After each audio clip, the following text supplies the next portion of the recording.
بسم اللہ الرحمن الرحیم۔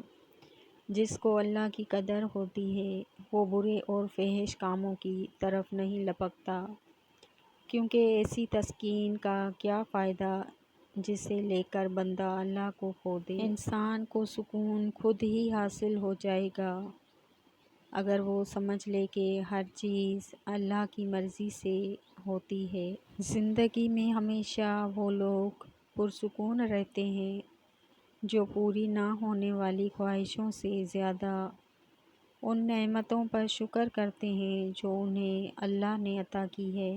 بہت زیادہ فکر نہ کرو بلکہ بہت زیادہ استغفار کرو۔ استغفار کرنے سے اللہ تعالیٰ تمہارے لیے دروازے کھول دے گا جو فکر کرنے سے ہرگز نہیں کھلیں گے۔ سلامت رہیں وہ لوگ جو اپنے الفاظ چن چن کر بولتے ہیں اس خوف سے کہ کہیں کسی کا دل نہ دکھ جائے۔ ہمیشہ اکیلے جینے کے لیے تیار رہیں۔ کچھ لوگ اچانک بدل جاتے ہیں۔ آج آپ ان کے لیے اہم ہوتے ہیں، کل آپ ان کے لیے کچھ بھی نہیں ہوتے، اور یہی حقیقی زندگی ہے۔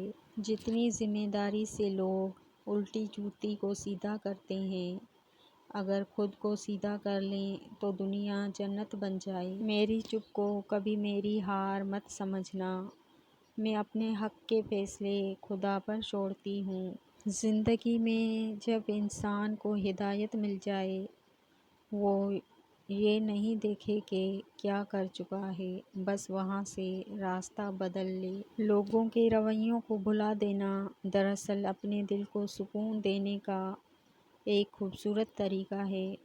جو باتیں دل کو دکھ دیں انہیں اللہ کے سپرد کر دیں، کیونکہ وہ سب دیکھتا اور بہتر انصاف کرتا ہے۔ عظیم ترین خوبی یہ ہے کہ آپ قابل محبت ہونے سے زیادہ قابل اعتبار ہوں۔ بے شک اس بے چین دنیا میں اگر کوئی سکون میں ہے تو یقیناً اس کا تعلق اللہ پاک سے ہے۔ زندگی میں اگر محبت کرنے کا اتفاق ہو تو عاجز لوگوں سے کریں۔ عاجز لوگ تکلیف نہیں دیتے، محبت کے بدلے عشق کرتے ہیں۔ خون کے رشتے ناراض ہو سکتے ہیں، ختم نہیں ہو سکتے۔ خاندان کو جوڑے رکھنا ایک فن ہے اور اس فن کا نام ہے برداشت۔